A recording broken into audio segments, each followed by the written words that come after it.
Ginataan pong tulingan, luwed talong.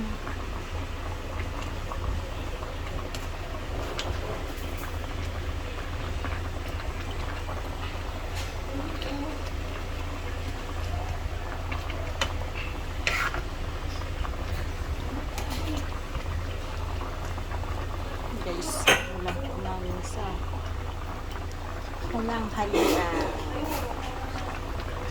Ginataang tulingan. Pati-patihin po natin ang sabaw niya.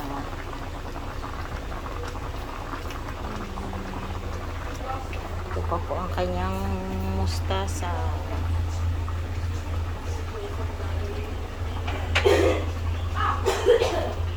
Tayo ng yelo. At ang aking yelo po ay kaunti na.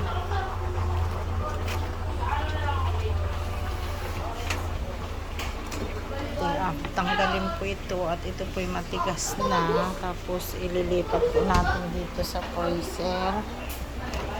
Ayan guys. Wala na naman po laman ang aking freezer. Bus na naman po. Save na naman ang aking yelo.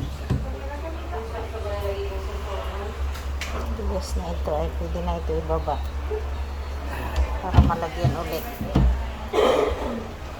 Yes. Ang ating ginagawa ngayong araw, magawa ng yelo. Ano po siya? Ayan, mustasa. Thank you for watching guys. Salamat po. God bless po sa ating lahat.